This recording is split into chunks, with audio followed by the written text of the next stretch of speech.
Thank you. Thank you. If I put it down here, does that make it a little less loud? It's okay. If it gets too loud, let me know. If it's not loud enough, let me know.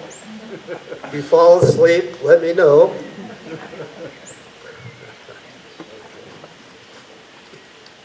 Well, today's talk, as you've already been told, I think, is being recorded by video.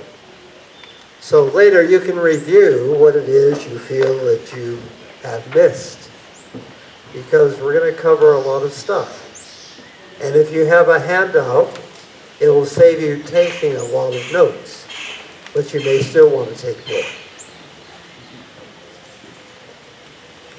Everything I offer today comes from decades of personal conversations in meditation with my source, whom I call life.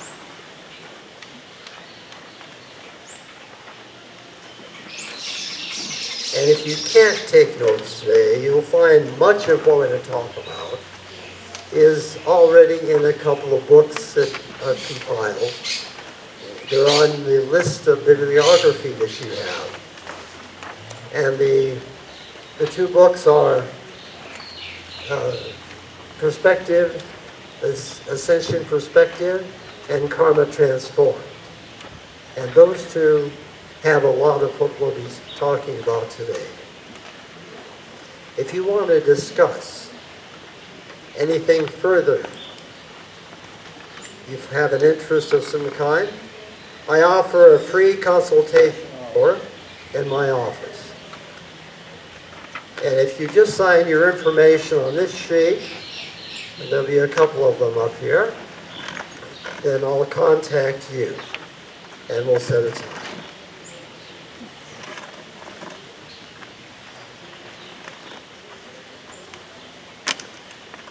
So in the early 1970s, I was confronted by a book published in 1937. It's still readily available today. It was called The Art of Selfishness by David Seabury. Its message is timeless, even 90 years later. And the message was that we have so much power, so much more personal power and direct influence over our health and welfare than we realize.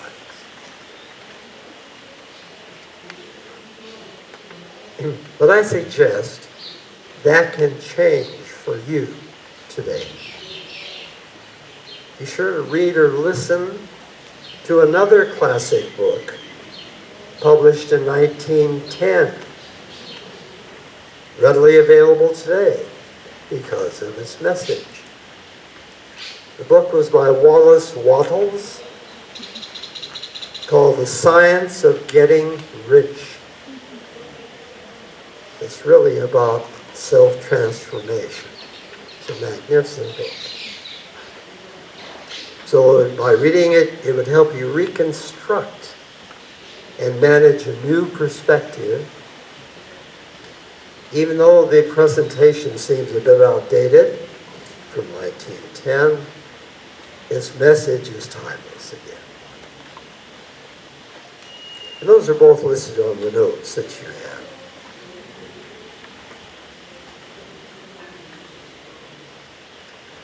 So let me be clear this morning. My intent is not about bending the universe to our will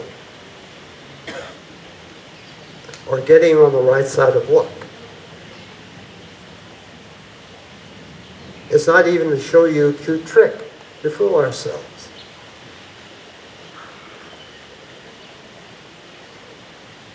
My intent is to encourage self-sovereignty. Self-sovereignty. Real personal power to direct and care for ourselves. In my view, this involves a better understanding of at least 4 things. First, what we already are. Understanding where we already are. And understanding who we already are. And understanding why it's already possible. I suggest that this morning is about awakening real power and real authority that we already possess but may not be using. This morning is about our place in life's magnificent creation. This morning is about aligning our individual intent with life's auspicious plans. This morning is about seeking not only to better our circumstances, but to become transformed. To be more attuned, more in unity with the harmony that unifies all things. So today, while listening, check with the pit of your stomach, your solar plexus. That's where we experience feelings of confidence, willpower, vitality, as well as anxiety and fear. Also, listen to your breathing. See what your breath has to tell you.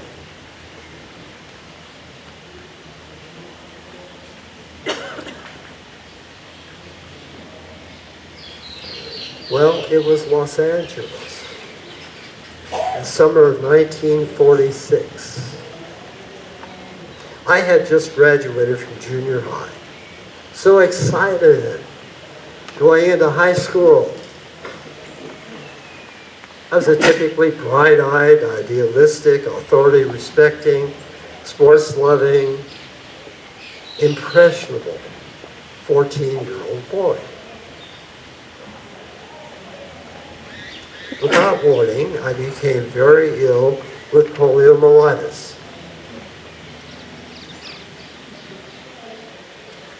Sick on the living room couch for 10 days, praying to die.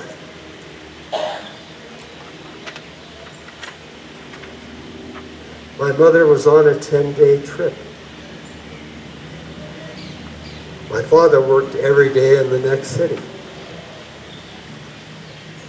My grandmother and aunt lived next door. I was an only child. However, I was very fortunate. The after effects of the disease disabled my hands and feet, and it made walking and manipulating things considerably more difficult. But not impossible. The illness, as bad as it seemed, was much less serious for me than it was for many who contracted polio at the time. A great number died of lung failure. Some went into iron lungs. Some couldn't walk at all or walked with great difficulty, like our president, Franklin Roosevelt.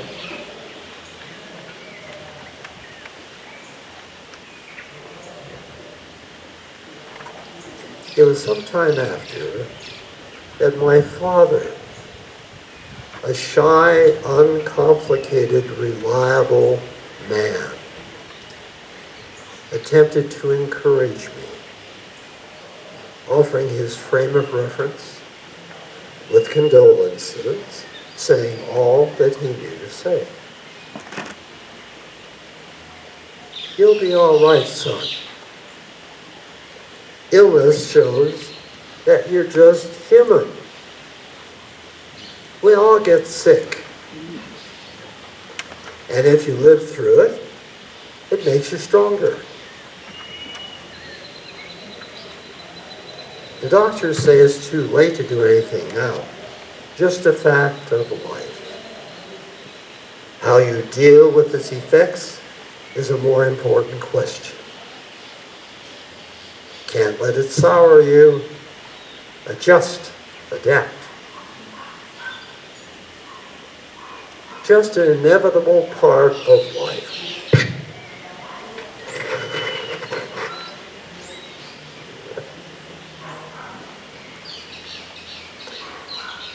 Just shows that you're human. So get a job where you can sit down a lot. Notice the primary role of chance in his life. Notice the powerless viewpoint on reality. Notice the inevitability of his explanation. Imagine how authoritative that viewpoint would seem to a 14-year-old boy. Even more disturbing, notice how common that viewpoint has been and still is.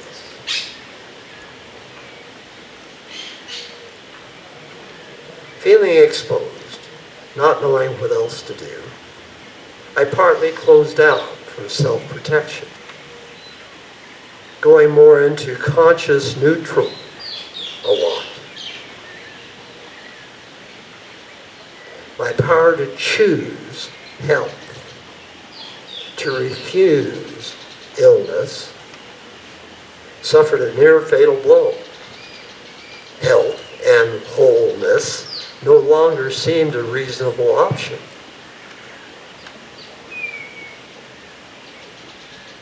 So for almost 60 years, a major portion of my life, I felt exposed, needing to be my own constant protector. I developed some defensive habits to protect myself from harm by natural hazards in common earthly circumstances. My tendency was to close down instead of opening up to life. But things changed in my 70s when my meditation source, whom I call life, helped me understand inevitability better. I moved from automatic acceptance to honest questioning. Many lifelong assumptions. My power to choose was resurrected. Questioning myself became a useful approach and part of a simple poem by Rudyard Kipling called The Elephant's Child came to my rescue, providing a useful framework for developing a new sense of personal power. I keep 6 honest serving men. They taught me all I knew. Their names are what and why and when and how and where and who. I send them over land and sea. I send them east and west. But after they've worked for me, I give them all the rest. So this morning, I suggest we use this simple point to help guide us toward more personally powerful viewpoint.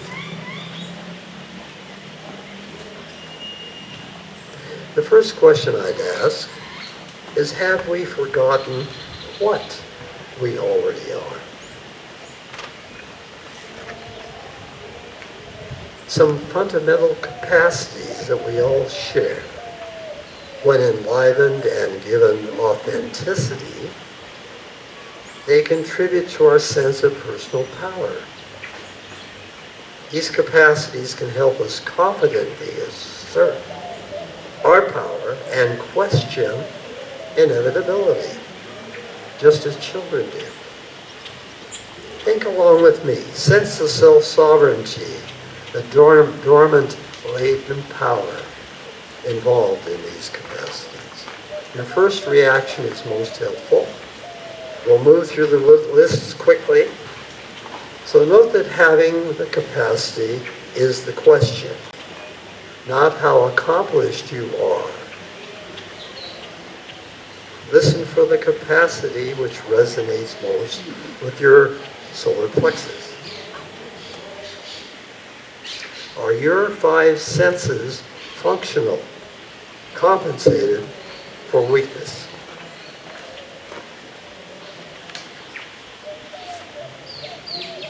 Do you have capacity to interact with your circumstances? Do you have capacity to recognize local physical reality?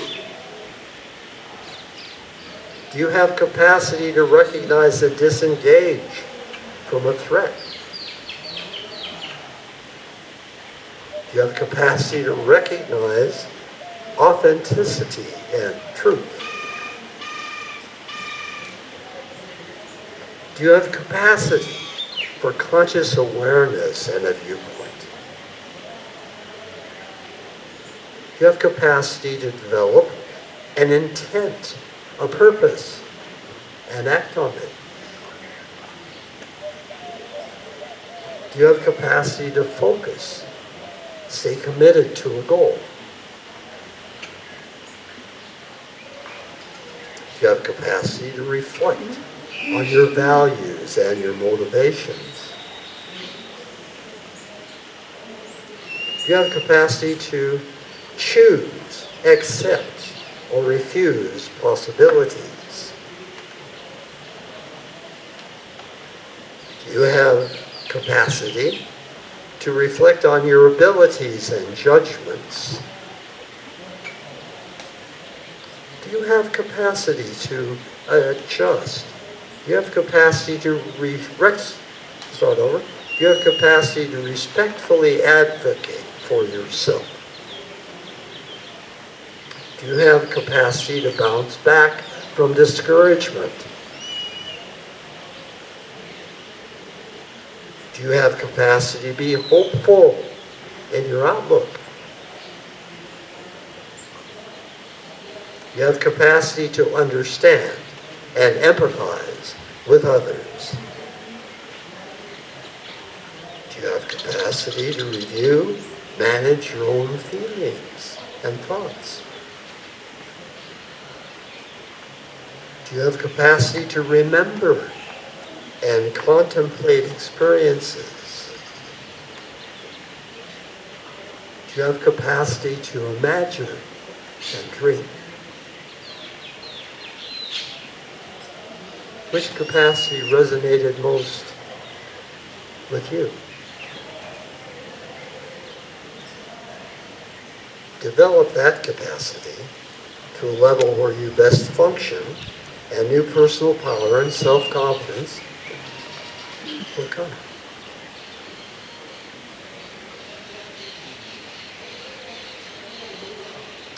Next, I ask you, have we forgotten just who we already are?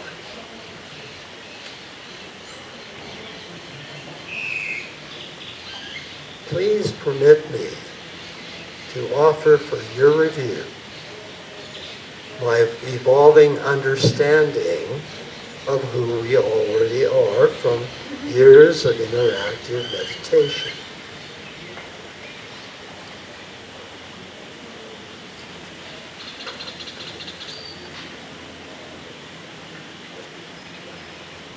My current understanding is that the energy presence of our eternal Creator is everywhere, all the time, 24/7, indiscriminately cultivating what's best for all life in the cosmos. I understand that humans are extensions of our Creator, not separately fabricated products like robots. Think about it. If so, then we must be constantly, unconsciously connected with our parent. And potentially, by choice, consciously connected at our awareness level. Either way, we're never separate. Well, then, our core must also be eternal as well. How important is that?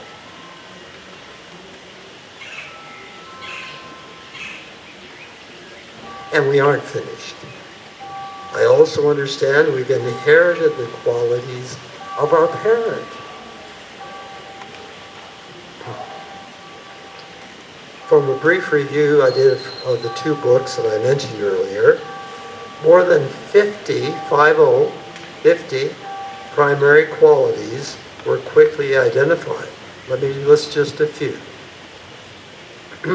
Capacity for energy, for awareness, for expression, intent, imagination, inspiration, creativity, memory, clarity, knowing, choice, focus, purpose, patience, persistence, sincerity, authenticity, honesty, caring, empathy, joy, humor, and passion, and so on.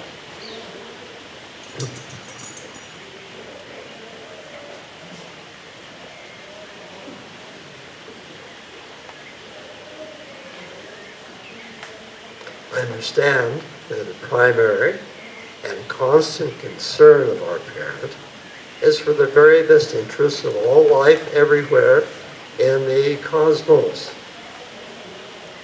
Now, we just briefly summarized who I understand we already are. What if all that were true? Would it make a difference to your sense of self-worth?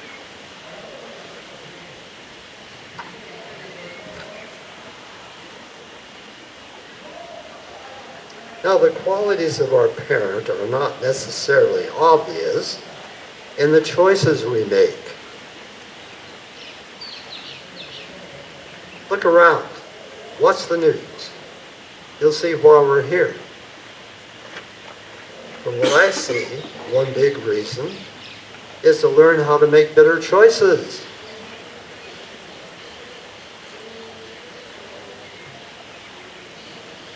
Now, the qualities of our parent are not necessarily obvious. We can have a sense of personal power, especially if we know about the environment and its support of who we are. So my next question is, have we forgotten where we are? Once again, please permit me to offer for your review my evolving understanding about where we already are from years of interactive meditation. Our physical self is on planet Earth. I understand Earth to be a very special place in the infinite cosmos, a place designed especially for humans and their stay here. And when we say by design, we mean not by chance. I understand we're never alone during our stay, provided with the presence and breath of life energy in constant flow to each person 24/7 until we are no longer here. Life reassured me more than once that abandonment by them is not possible. Why? Since we're extensions of them.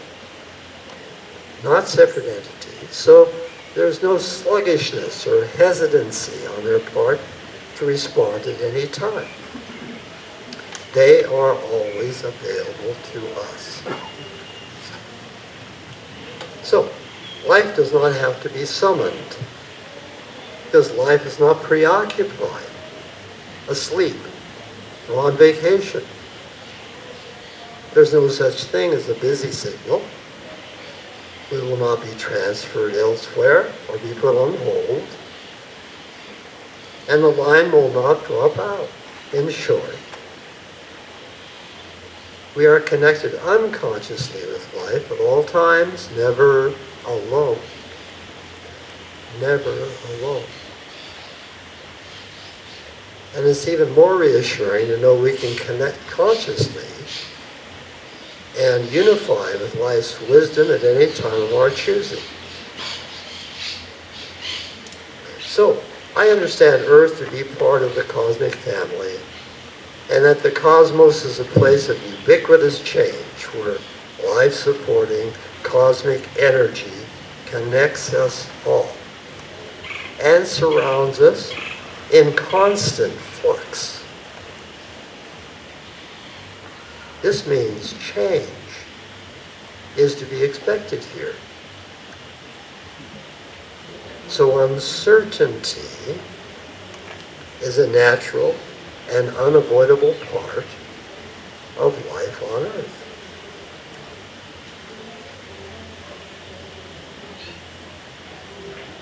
And very little about our lives is constant.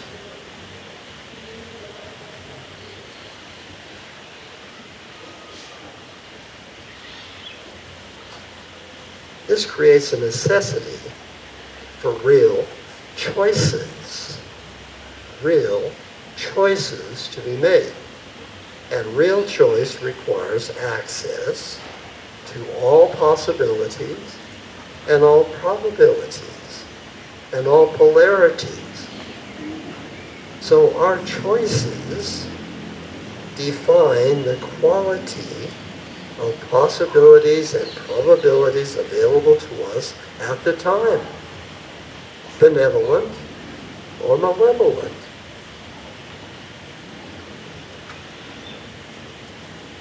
This makes Earth a place for powerful choice, real choice, complete choice. Well, what if all this is true?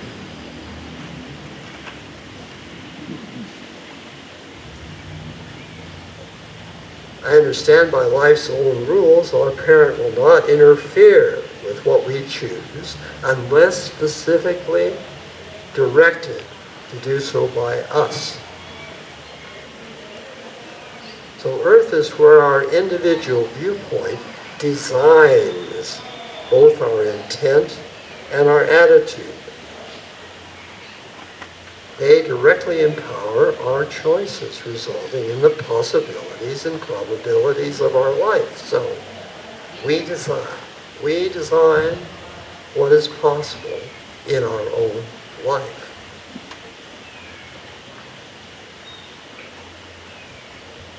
To illustrate the real power and complete choice we enjoy here, there is one of all possibilities available to every person. And that is that we can reject what's on offer.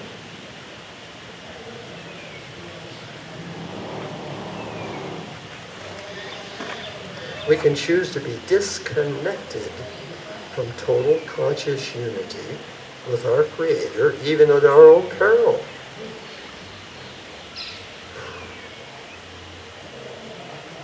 Oh, the total conscious disconnect, that is with love and joy absent from our life, the true evil, source of evil is born. No need for additional chief evil entities to exist and tempt us. Our choice is the power which determines whether we're connected consciously with our parent. It's our choice. And life understands complex cosmic energy flux, and so they tend to be masters of the how and when questions of our lives. How and when. Method and timing. Being connected by choice, we can ask for direction and avoid struggling with complexities like that.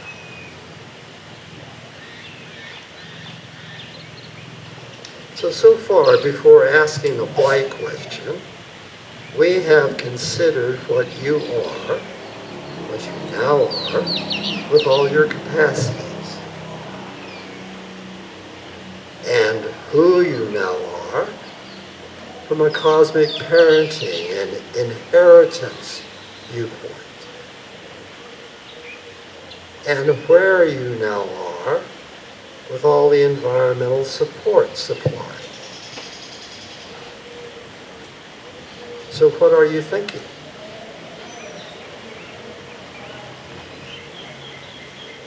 Can knowing all this information make a difference in your life?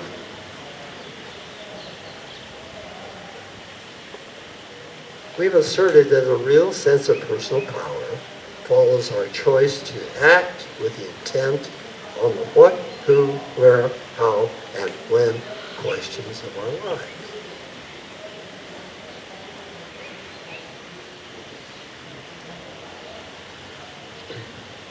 So let's ask the last remaining question that completes today's overview. The question is, then why don't we enable ourselves to experience the dormant personal power, confidence, self-worth that accompanies our intending and our choosing that we do for ourselves?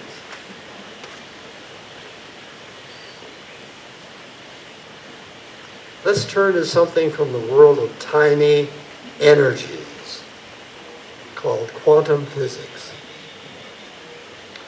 And this is known as the observer effect. The observer effect of quantum physics, which refers to strange changes that occur when someone attempts to measure the smallest particles in all chemical elements that we know, called electrons. Stay with me for a short discussion. Disregard any terms that may confuse you, and listen carefully. And I think you'll be pleased, maybe even surprised, with this knowledge. And for those of you who are aspiring thinkers, you may enjoy a lecture on YouTube by Sean Carroll, A Brief History of Quantum Mechanics. So modern physics suggests there are two primary ways to experience what we call reality: through our attention and our five senses. One is with light and sound waves, or what is called by a physicist electron waveform behavior.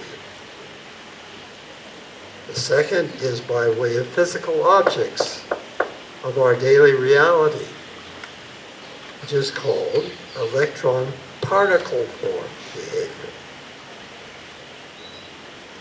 Now, physicists who were measuring the behavior of tiny electrons using light noticed that when they were actively observing the experiment and measuring, a common kind of electron behavior was prominent everywhere,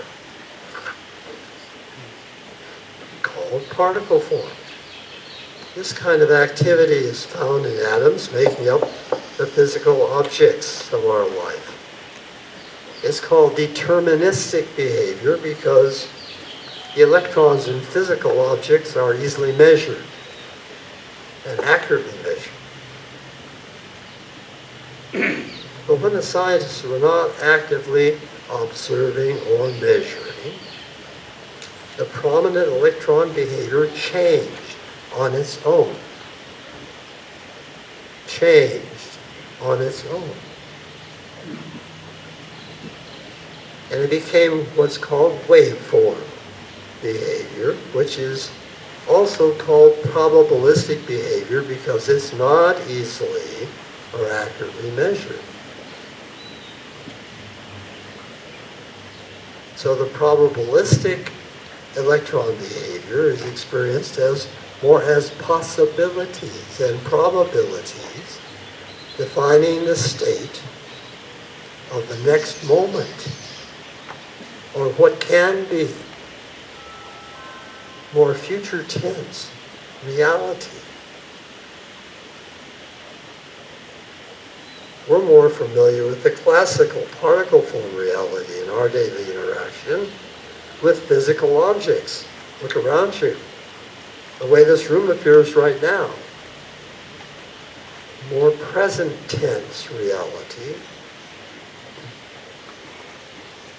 And the observer effect challenges then our understanding of a fixed reality independent of observation.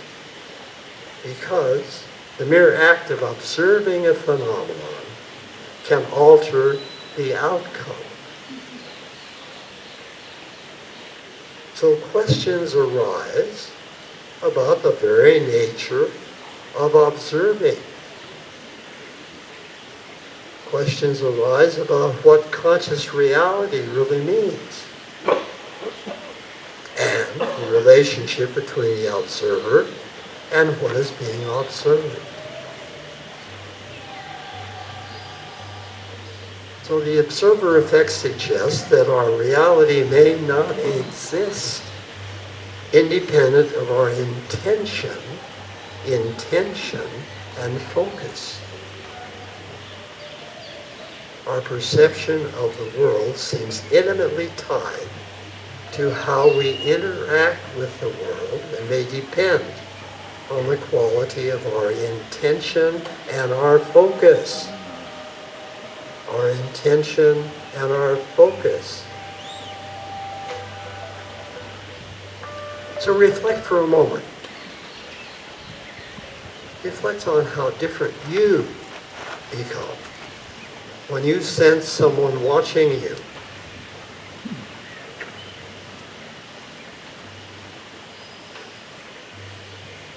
In sociology, this is called the Hawthorne effect. Hawthorne effect. Being focused upon changes the energy state with us from unintentional, that is, possibilities of all kinds, to intentional actuality. The observer effect challenges notions of how our actuality comes to be. It suggests that the act of focusing our intent, that is, our attention, can shape our experience of reality, what happens. Taking it from potential reality, what could be, to actuality, what is. Let me repeat that. The observer effect challenges notions of how our actuality comes to be. It suggests that the act of focusing our intent, our attention, can shape our experience of reality, what happens, taking it from potential, what could be, to actuality, what is.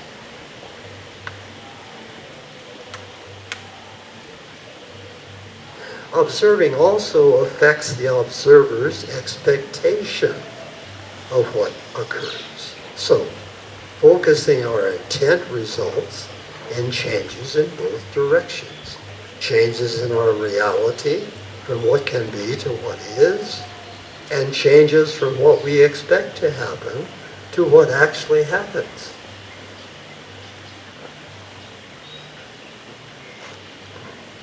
However, if we go into conscious neutral, conscious neutral. Just let things happen on their own. We lose our choice to a chance occurrence, a lottery of all possibilities. By focusing with some conviction or intent, the associated possibilities change and energy seems to prepare for a new reality. Does this mean that we can observe and experience into existence?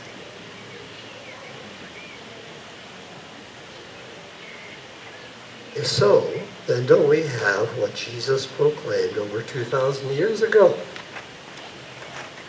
If you have the tiniest amount of conviction or faith, as small as a mustard seed, you can say to this mountain, move from here to there, and it will move. Since our reality may be different than we have come to think it is, take time to reflect on how you guide the focus of your intent, your attention. Can we see what we do not look for? Does our focus bring opportunity into existence? Remember how we operate with both our conscious and subconscious minds. Psychological research suggests that our attention tends to be directed more unconsciously because we go into neutral so easily. Then our subconscious mind plays the music in our life. And is likely to be old tunes. When conscious mind runs the show, music can have all possibilities. Observe the music being played in your life, enliven your intent, and choose your favorite melodies. Also, because bad experiences leave a stronger impression on our memory than good experiences, negative experiences arise faster from the subconscious than positive experiences. This means that our unconscious is more likely to overwhelm our conscious mind with old melodies when we are in neutral. So I suggest the formula to direct your intent and change your music. You can practice the formula anywhere, anytime. 1, open your heart to flourishing. 2, expand your heart. Include all possibilities. 3, connect with your source. 4, follow the energy that comes to you.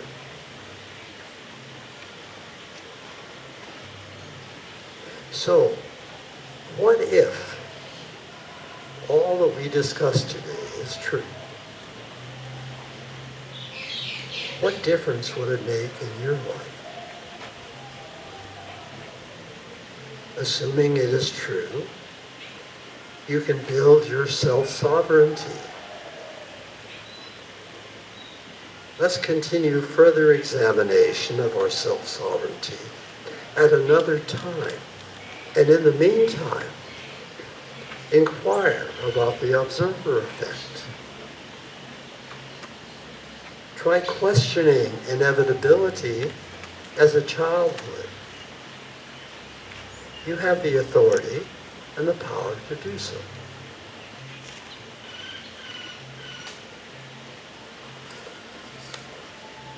If you're interested in the free 1 hour counseling session, just sign your information on here and I will contact you.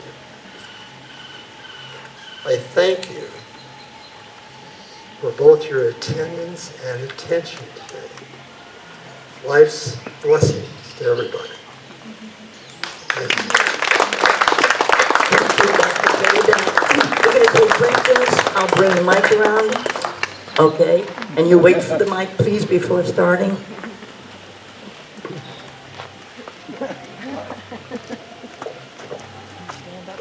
Hi.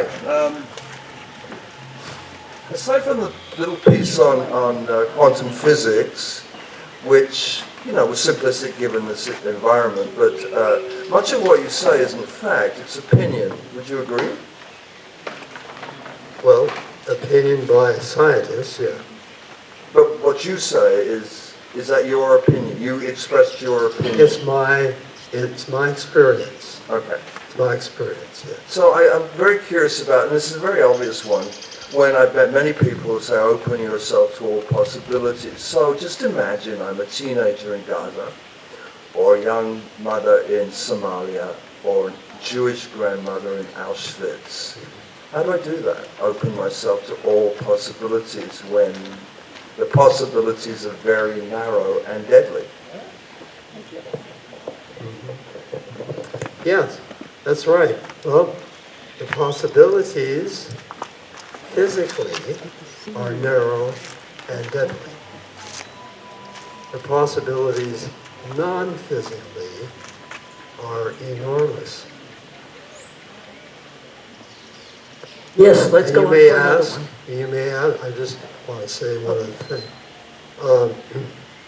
You may ask, well, how does a person access those possibilities? And as I said in the talk, the access is through combining with our parent. That's the source of all possibilities. Well, next. Any other questions? Well, I find it very fascinating because I'm in my 70s, getting into my late 70s, and what Dr. Bennett was saying earlier was that he started discovering all this stuff in his 70s. So I feel very hopeful that we're on the right path, and we're on the right track. Sure. And there's a lot of self-discovery to happen between now and then when we grow old. Very much.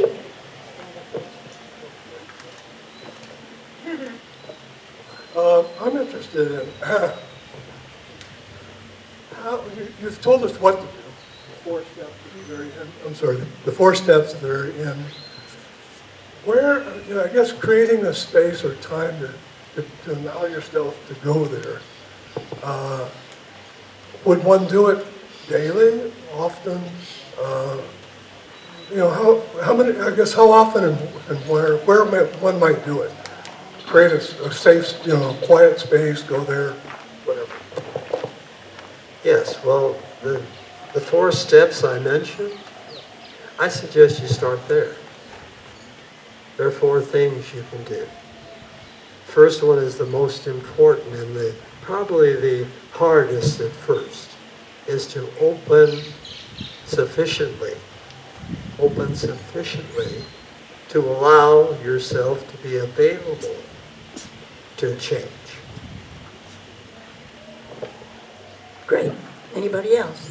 Any other questions? Well then, thank you very much for showing up today. Yes. Oh, we have one right here. I was very taken and impressed by your entire presentation and the lifetime of learning behind it.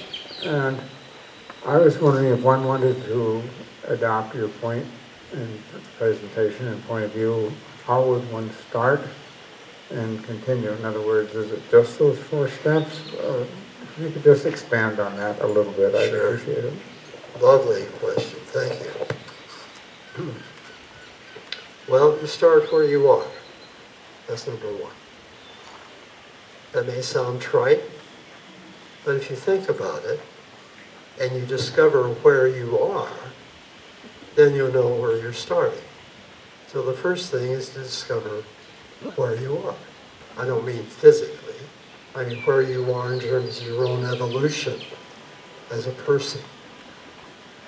And that's, in my way of thinking, one of the best ways to do that is through meditation, meditative techniques, meditative skills, or yoga or something like that that would keep you focused and active in the direction of learning where you are and getting a clear picture so you know where you need to go.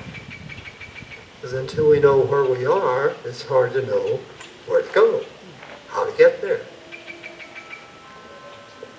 So the first discovery, I think, is to realize, come to realize, as I did finally, that I had assumed, see, this is where I was.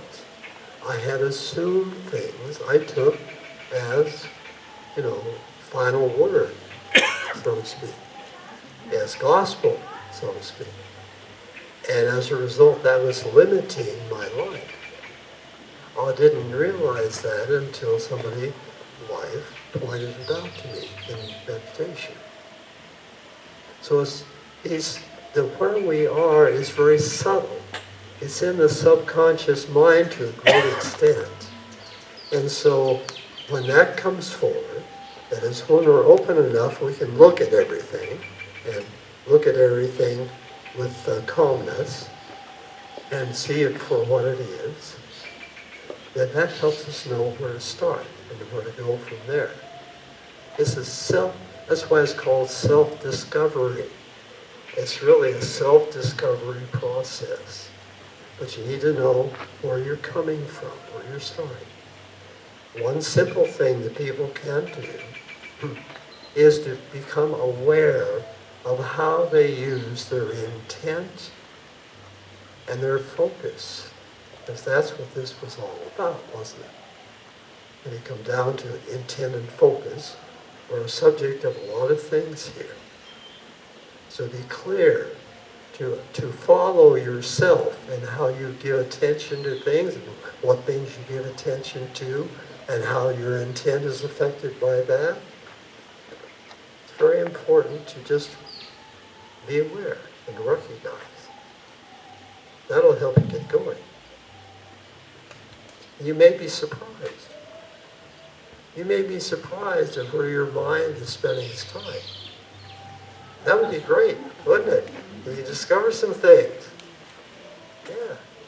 Don't get down on yourself, but it's a method of self-discovery that we're talking about here, really, isn't it?